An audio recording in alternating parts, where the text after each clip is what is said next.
ومن أحسن قولا ممن دعا إلى الله وعمل صالحا وقال إنني من المسلمين.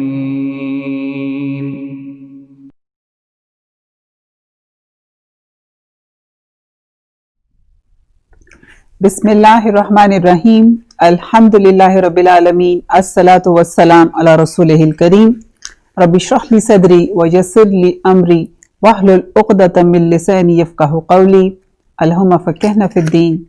Rabbi yassir wa la tu'assir wa tammim bil khair wa bika nasta'een. Ya Aziz wa Ya Ghaffar, dear viewers, Assalamu alaikum and welcome to yet another episode of our book club. And the book that we are reading these days is a very famous, world-renowned book, Don't Be Sad, by Dr. Aidil Qarni. So today, inshallah, the chapters in the book are going to teach us how to learn the art of happiness. And that is something that is very fundamental to the life of each and every human being. Because, dear viewers, and I think you will agree with me on this, that why do we do many things in life?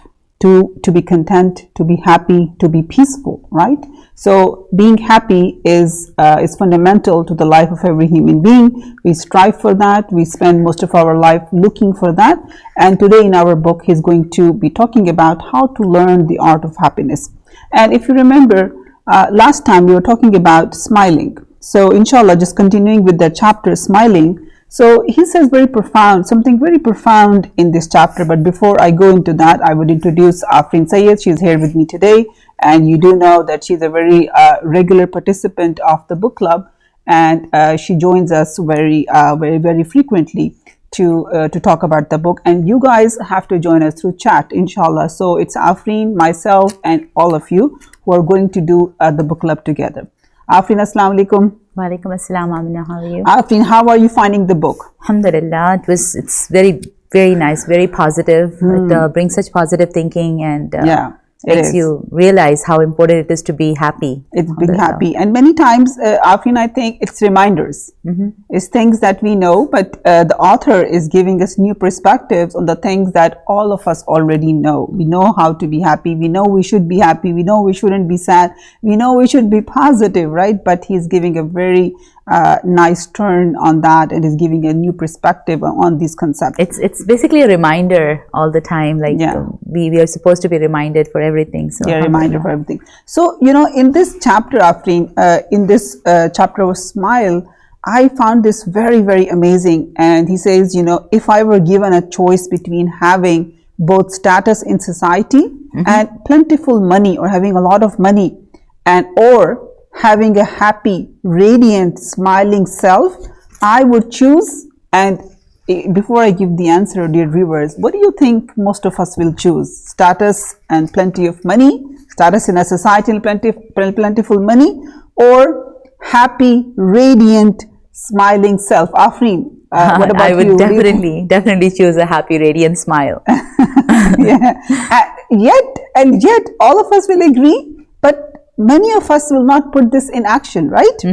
So, and then he says, I would choose the latter. For what is great wealth if it begets misery? These are something to think about. And what is high position if that comes with constant gloominess? So the high position, high status, people looking up to you, but you're constantly gloomy, you know. And then and what good is the most beautiful wife if she transforms her house into a living hell? Exactly.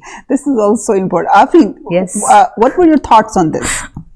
Very practical. Yes, it's very practical. Yes, definitely. It is. Like the way he puts it, you know, like really, if you're not happy, and no matter how much wealth you have, no matter how much of inventory you have in your home, how will you be happy if you are always sad and gloomy and making your house miserable? Yes. It's about being content with what you have and try to be happy with everything you have. Yes. And he said something like, then he says, much better than her, who a beautiful wife 1,000 times at least is a wife who has not reached such a pinnacle of beauty, but nonetheless has made her house a kind of paradise. Yes. You know, these are the real happinesses in life. And dear viewers, you will agree with me that many times we create gloominess in our lives because we choose the wrong things. Yes. Right, Afri? Yes. And Aminah, the way he connects it from this to the spectacles that we wear, the glasses that we put on, and he says that if your glasses are dirty and they are covered with dirt, then of course you're not able to see the beauty of what you have. Yes, you cannot appreciate what you have, and you will always be looking at some imaginary world that you want to be in. Yes. So the way he says over here, Amna, every person sees the world through himself, through his actions, thoughts, and motives. So if your actions are noble, if your thoughts are pure, and if our motives are honorable, then the spectacles through which we see the world will be clean. And the world will be seen as it really is. It is a beautiful creation of Allah subhanahu wa ta'ala. Yes, and Allah has created this world for us to be happy, to be content, to be thankful to Him. Alhamdulillah. Yeah. And he says there are those souls that are able to turn everything into misery, while there are some souls that are able to derive happiness from the most difficult circumstances. Yes, and then he talks about, you know, for some people, you know, their day is ruined because they didn't get the right kind of food, or their food doesn't taste good, or, you know, things like that. And he's right, because why? Their vision is very limited. As Afrin said, the spectacles that they're wearing are dirty, they're not clean. So, you know, once I was watching this video clip, it was very interesting. So this grandfather, he has his grandson on his lap, and he's trying to show him the beautiful scenery that, you know, that is visible through the window. But he looks at his grandson and he realizes that there is a look of fear on his face. And this grandfather wants to know why my grandson cannot appreciate the beauty out of the window and why he seems so fearful. And then he realizes that although he's looking out the window, but instead of looking at the trees and the flowers and the birds, he's looking at a small bug that is stuck to the window. Wow. Just imagine that. Wow. And I realized, wow, this is what we do. We have the whole beautiful window and we can look at all the beautiful things from it, but our eyesight gets stuck to the to that bug that is stuck to the window, and we're just looking at it and we are like, I don't like this bug, right? I'm scared. He got scared of the bug. Yeah, just imagine that. And this happens to us. And then another line that he says is very beautiful. He says, life is like an art or a science. It needs to be learned and cultivated.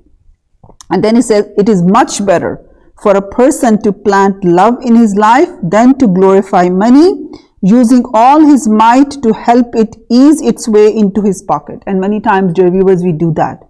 We spend so much years of our life glorifying money, and we forget to plant love in our lives. We forget our relationships. We don't give time to them because we are so much into earning money and glorifying it that we forget to plant love. We forget our friendships. We forget our nears and dears, so much so that our spouses and our children, we don't have time for them, but we have time for everything else. So then what happens?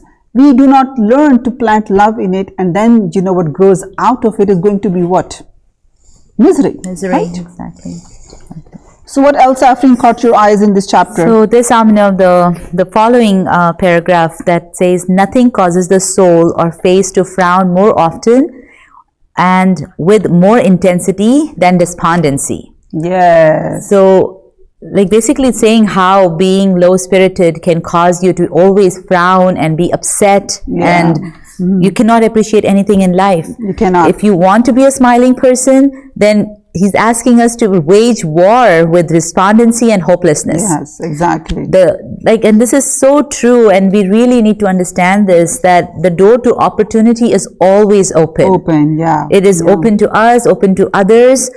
And so is the door to success. It's all about how we perceive and how we keep doing things and be consistent in working hard towards the goal, and then leave the rest to Allah subhanahu wa ta'ala. Yes, exactly. And then another thing, you know, this line really touched me. He says, you know, and he's talking about, you know, our soul. He says, whoever enters a 100-meter race will feel tired the moment it is completed.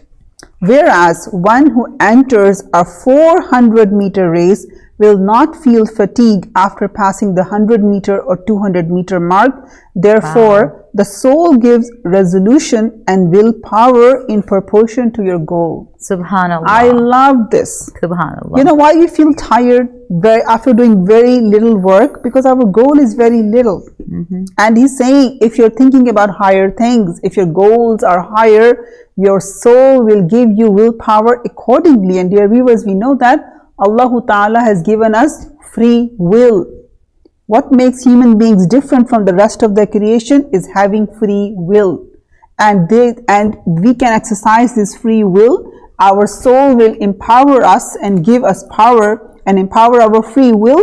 If we have higher goals, then we can use this free will for a better purposes. But when we have lower goals, then that's what it is. And I really love this line over here. SubhanAllah. Yes, it's very beautiful. It is so true, and I think we all have gone through this. Yes, we have all gone through that. When you have just little tiny goals in life, then you get tired after doing that. But when you have bigger goals, then little things don't tire you out or makes you sad. You keep on going. This reminds me of the flights that we used to take when the kids were little, and within America, like we used to fly, it used to be 2-3 hour flight. Even that flight I used to dread and think that, oh my God, I have to deal with the kid for 3 hours. How they'll be crying, they'll be, what do I do? But then when I would travel abroad, it would be like a 20-hour flight. And then you don't get tired after 3 hours. After 3 hours, it's nothing. Only 3 hours have passed, right? Yes. Yeah. So, and then, he also said something very profound. He says, difficult things in life are only relative. For everything is difficult for the ordinary person, while there is no great difficulty for the remarkable person. Right. I love this thing because, we say something is difficult is relative. It depends upon who you are. You have to make yourself remarkable. Yes. That's what it is. Yes. You have to feel remarkable and be that person. Exactly. So, the Amna, I also like how he mentions, like, what blocks the soul is and makes it frown and places it in a dark prison. Yeah. The answer is despondency, hopelessness, and seeing everything as being evil, searching for faults in others, and constantly speaking about the evilness of the world. This is such a common problem in our society. We are always, we leave everything good that is happening and we start focusing on the problems, or when somebody does something wrong, we are always focused on that. We are discussing that, spending our hours and hours of time after this one negative thing that must have happened, or something evil or bad that is going on in the world, rather than looking at all the good that is going on. Yeah, that's true. And I think sometimes we do that on our very daily, day-to-day basis relationships. Like someone is a good person, but sometimes they have not said something good, and we will forget all the good and we will focus on that. Right. Or if someone has said something, we will try to give it the worst meaning possible. And exactly, this blocks the soul. That's so surprising. Right. And the solution, mashallah, he also gives a solution saying the soul should be like the sun, radiating light and hope. The heart should be filled with tenderness, virtue, and benevolence, and genuine love for spreading goodness to all those that are connected to it. Yes. So I think a happy person is a humble person. A happy person is a soft person.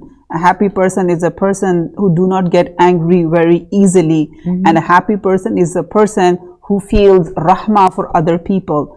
And I think if we have these qualities, only then we can be happy.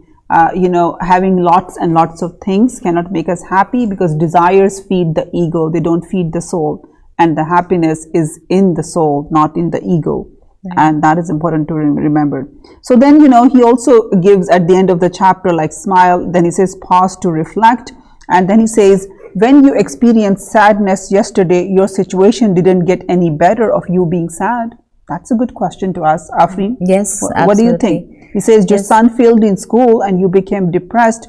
Yet, did your depression change for the fact that he failed? No. He says, your father passed away and you became downhearted. Yet, did that bring him back in life? You lost your business and you became saddened. Did this change your situation? by transforming losses into profits. Things to think about, things to ponder. And this is something, this is the reality of life. Every soul is going to go through this. All these problems, there are ups and downs in life. There's death, there's sicknesses, there's everything. We know that we are not going to be saved or protected from this. Right? This. Exactly. So it's really how these are the things that, and the emotion of sadness is very real. It does happen, and we are going to get sad. But the thing is, how do we deal with it? And Afrin brought up a very good point. It doesn't mean that you shouldn't get sad. Of course, Allah Ta'ala has created this emotion, and in the seerah of the Prophet ﷺ, we see at times that he is sad. You know, we see him sad when his uncle passed away. We see him sad when his wife Sayyidah Khadija passes away. We see him sad when his son Ibrahim passes away. We see him sad when he sees his companions martyred during the battles. We see him sad. But he's not saying that, you know, feeling sadness or going through this is the wrong thing, but he's saying dealing with it is a problem, is what we need to do. Like how to deal with it. Don't allow sadness to engulf you completely, that you're not able to do anything in this life. That's the problem. Yes. Really. And I like the way he puts all the points in the book, saying, do not be sad because of this, do not be sad because of this, you know, like. Yes, he has made all this, inshallah, that's coming up. So, and now we go on to the next topic, and the next topic is also very beautiful, the blessing of pain. That was good too, the blessing of pain. Yes. So, good. And you know. And never think of pain as a positive term, but. Yeah, never think of pain as a, and you know, and Allah Ta'ala in the Quran also talks about musibah.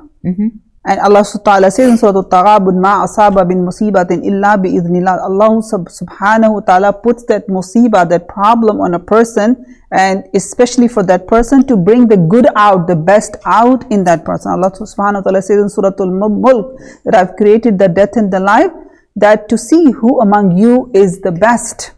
So we see the life and the death go through painful moments, but Allah Ta'ala has created them to see who is the best among us.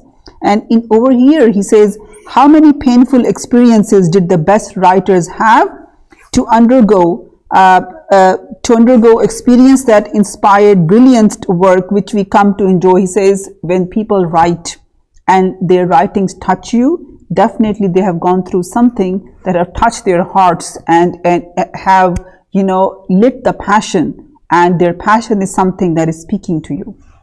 Yes. So, Afrin, what do you think about this chapter? Absolutely. It is something very real, because this is what, if you're spoon-fed, you will never learn what pain is, and you will never appreciate what you get in the end. Yes. If you're really getting everything so easily, then how will we appreciate what we actually got? But so, Afrin, this past weekend, Khadija and I, my daughter's name is Khadija, and we were watching, you know, it's a short video that she was showing me, that there is a grandfather and he raises his his own daughter has passed away, and he raises her, you know. And what the video tells us, that the grandfather writes very beautifully. You know, she goes on to study abroad, and she gets those, you know, his grandfather sends her notes, and she just wants to write like him. So one day what she does is, she sneaks into his room and she tries to steal his pen.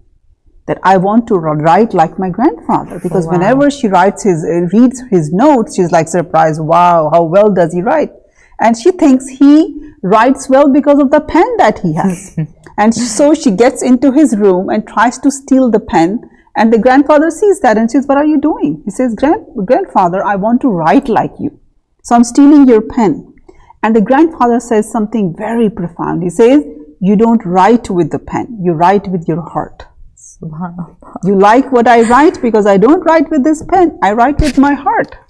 And this is what I saw, that pain that inflicts you, losing a child, and you know, raising a grandchild without your own children is a painful experience. So, and you know, these things, you know, we have to think about these things. Pain is not always bad.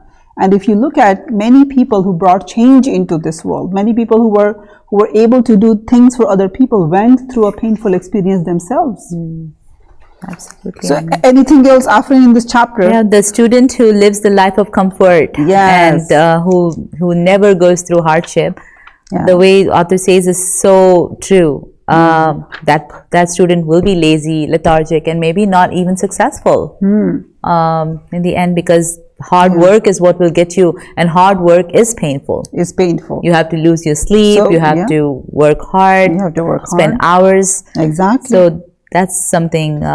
So the best doctor was a student once, the best scholar was a student once, the best poet was a student once, and they had to go through the pain of learning before they became who they were. And that's the case with everything. So pain is not always bad. Actually, pain is your friend. It makes you someone better, right? Yeah, absolutely. The way he says it over here, Aminah, therefore, do not become excessively anxious when you think of pain, and do not fear suffering. Yeah. It might well be that through pain and suffering, you will become stronger. Yeah. And furthermore, for you to live with a burning and passionate heart that has been stung in is purer and nobler than to live this passionate existence of a person who has a cold heart and a short-sighted look. Exactly. So, sometimes I think you look at certain people, their leaders, and you see them fighting for their causes, fighting for their missions, going door to door, walking, their whole life, and you think about, how do they do that? Where do they find this kind of passion to do something like that? So it's a passionate heart that is giving them the energy to do that. Right. And imagine having a heart like that. You will have such a blissful life, a life that is worth a lot. Yeah, so I realize that even if you want to help someone or even influence someone to do anything right, unless you have that passion within you, there is no way you can influence the person in front of you, because you're not into it yourself. You have to have that passionate heart to be able to even contribute to the society or community, inshallah. And many times after we sometimes read books that are intellectually very grounded, but they don't touch your heart because they lack the passion. And the passion comes when something is felt, when some pain is felt, when something really goes to your heart. That's where the passion comes from. So I hope you're enjoying the book. Do we have any comments from the audience here you can include? Oh, some sister is asking us to make dua for everyone to be happy. Yeah, inshallah. May Allah subhanahu wa ta'ala keep everyone happy. Ameen. And you know what? Happiness will not come to us. We have to struggle for that. That's the thing.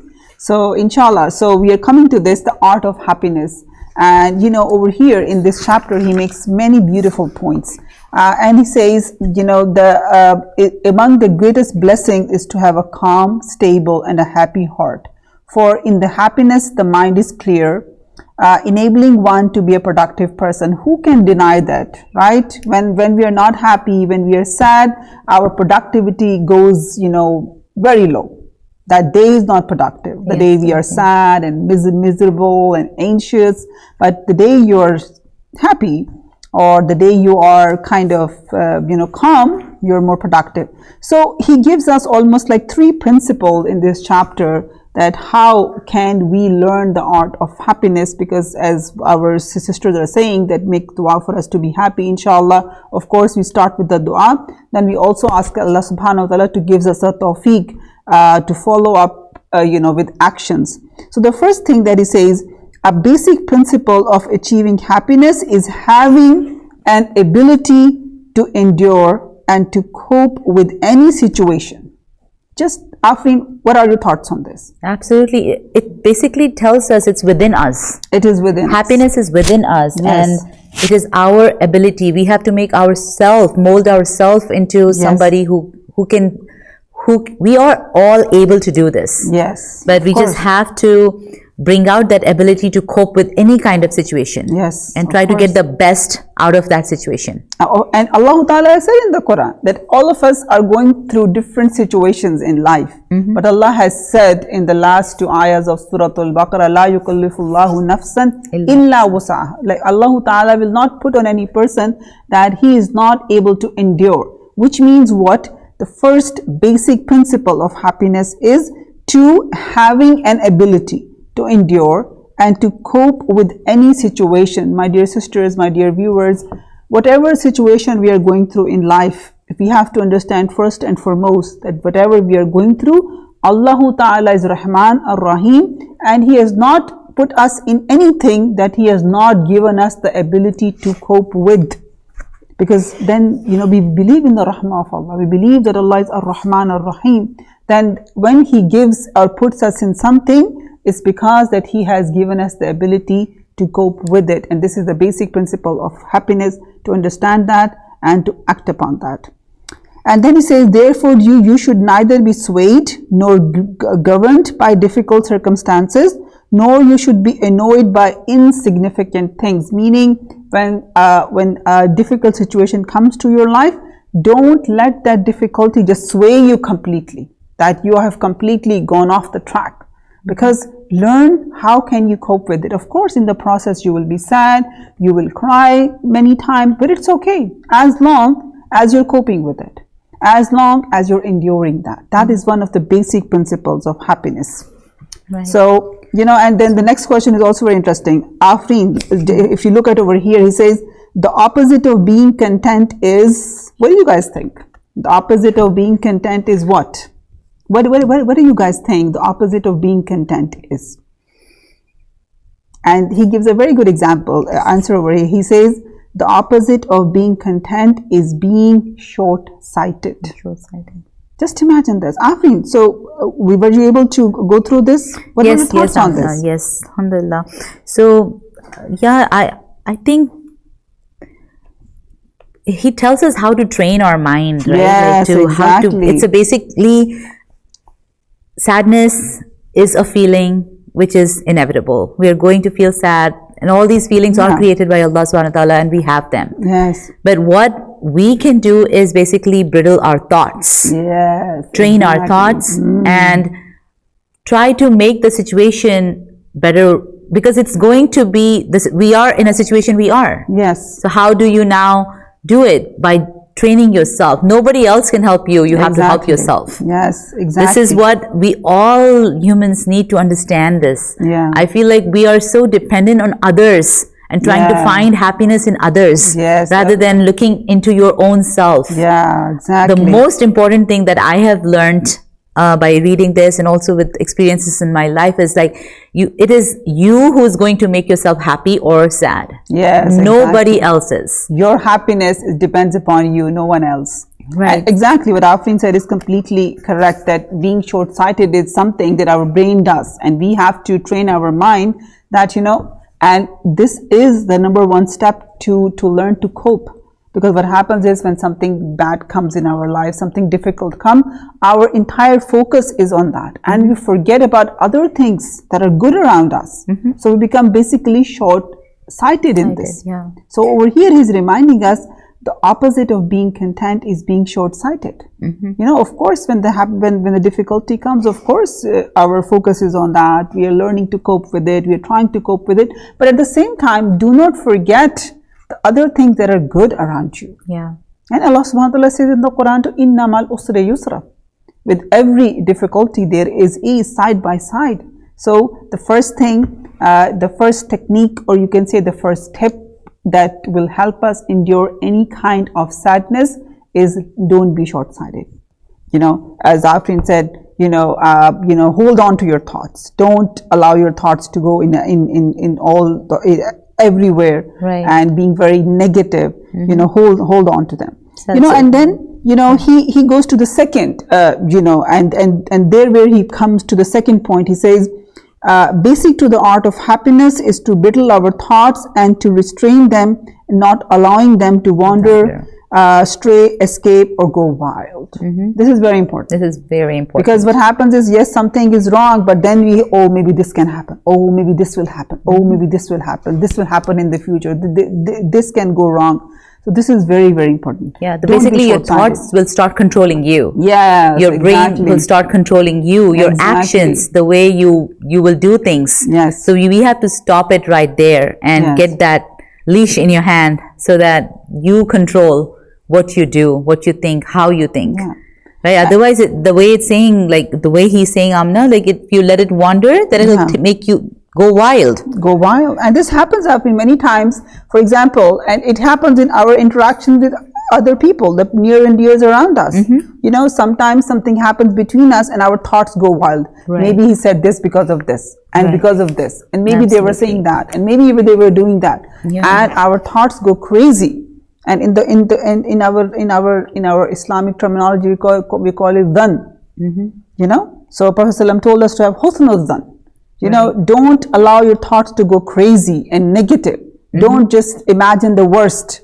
Control them. Right. This reminds me of how we deal with even little children, Aminah, when they are like, for example, we all went through little kids here, right? Like when they were toddlers, they didn't know what's good for them, what's bad for them. When they used to go closer to the electric outlets or something, we never went and just pulled them away. We used to distract them. Yes, exactly. Like, so this is basically trying to distract yourself and going towards more productive things that you can do. Exactly. Go towards beneficial work and get yourself busy with things that really are important and beneficial and fruitful, rather than being focused on negativity and being upset about things.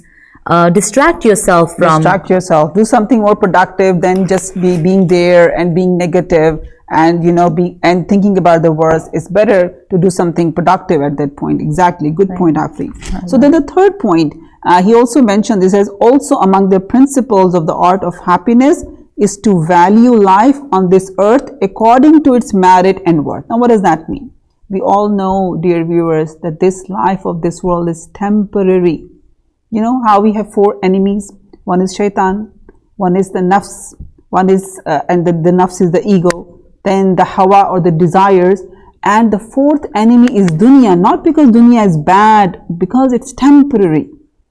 Allah Ta'ala has created this world good, and this world has many beautiful things that Allah Ta'ala said, I have created these things for the believers. But how is this dunya an enemy to us? Because anything that you invest in this dunya is temporary, unless those are good deeds. Those are the only things that will go with you from this world. We all know that. When a person dies, and all of us will die one day, the only thing that will stay permanent is your deeds. And those are the things that will go with you. Anything else that we invest in this world is going to be temporary. The money that we invest is temporary, right? Or any material investments that we do are all temporary, right? The friendships that we invest in, and we should have good friends, but again, the only friendships that will last and will benefit you are the friendships of good people, because that will benefit you in the next life too. So this is the thing, we have to value this life according to its merit and worth. This life is impermanent and does not warrant anything from you except that you turn away from it. The life is filled with calamities, aches and wounds. If that is the description of this life, then how can we be unduly affected by its minor calamities? He says, why are you so worried? Will you know that this life is temporary and all the calamities in this life are also temporary? All the happiness in this life is also temporary. So yes, of course, it's not that we will not be saddened, we will not feel, we will not grieve, but you know, have a limit to that. Why? Because this world is temporary. Don't give it as much value as the value that it does not have. Very important point, very beautiful point over here. Absolutely. Alhamdulillah. Yes. And he says the best moments of life are tainted, its future promises are mere mirages, the successful ones are envied, the one who is blessed is constantly threatened. Isn't that the case? Yes. You earn something good, you know, you are faced with envy, that saddens your heart. If you're very blessed with some kind of a success, you're threatened because now someone wants it away from you. So this is the nature of this world. Allah subhanahu wa ta'ala has created this world. This world is trial by design. This world is designed to break your heart. So why value it more than its worth? And that's what he's saying. So, and this is the art of happiness. Number one, he said, you know, achieving happiness is that develop the ability to cope with anything. And how can we do that? Number one is to keep your, don't be short. Don't allow your thoughts to go wild. Keep them in check. yes, there's this negativity in you, but also focus on the positive. And then he's saying also over here is that, don't value this life more than its worth. That's also very, very important. Yeah. The way he says when a person knows the nature of this world and its qualities, he comes to realize that it is dry, deceitful, and unworthy. Yes. And he comes to fully understand that it is its nature and its description. Yes, exactly. So, and then, in a hadith that he mentions over here, I do not know what are the chains on this hadith, but it looks like that it is Hasan at least. He says, and in a hadith, verily knowledge is only acquired by the practice of learning. So knowledge is acquired by the practice of learning, and tolerance is acquired by the practice of tolerating. So if we want to gain knowledge, we have to instill the practice of learning. If we want to develop patience, we have to learn to tolerate. Then he says, if we were to apply the meaning of this hadith to the topic under discussion, then we could go one step further and say happiness is acquired by assuming it. You can be happy when you try to be happy, when you want to be happy. It's upon you, right? So sometimes talking to the young married couples, they ask for an advice, and I always tell them, the best gift that you can give to your spouse is your own happiness. Don't depend on one another. My husband should make me happy. My wife should make me happy. Give each other the gift of your happiness. Instead of demanding the gift of happiness from them, give them the gift of happiness. And that's he's saying the happiness is acquired by assuming it. And he says it is acquired by constantly smiling, by hunting for the reason that make us happy, and even by forcing it onto ourselves. I love this line of this is really, isn't it? And this is needed. This is needed. I feel like this is so needed because it affects us. Things when circumstances are not right around us. So we do really, if we follow this and really force happiness upon us, I think we will be dear in viewers, good shape. What were you guys doing to enforce happiness upon you during COVID?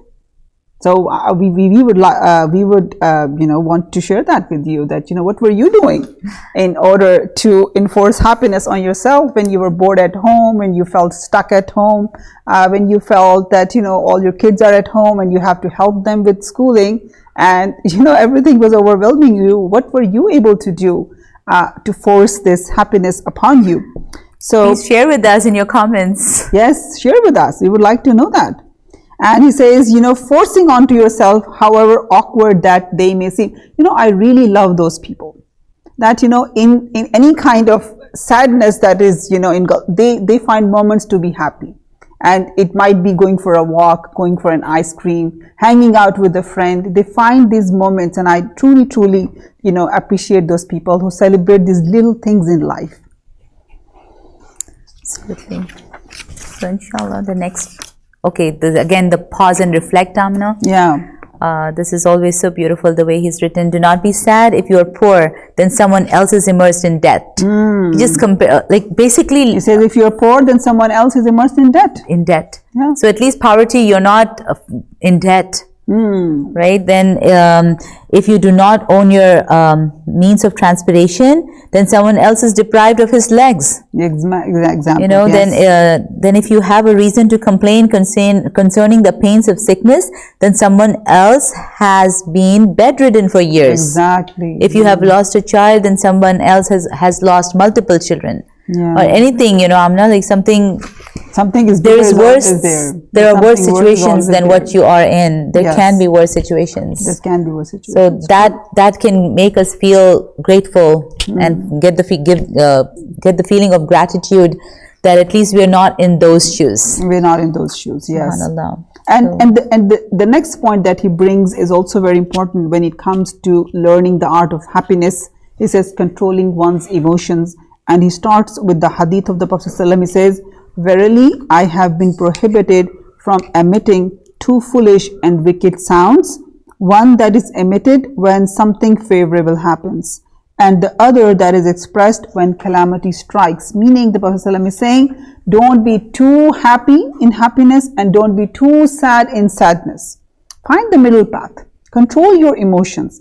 And this is the thing that makes us also unhappy, that when we are happy, we become like, just we leave all, what you can say, we break all the bounds.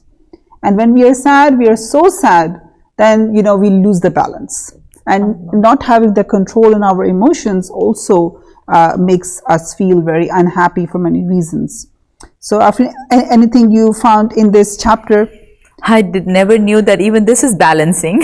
Yes, of course it is balancing. Everything about us is balance. Of course, the life of a Muslim has to be a balanced personality. Everything balance, even this, Aminah. That's the struggle. Joy and joy calamity, and balance everything. And we thought that, it's okay to be too happy when you're right?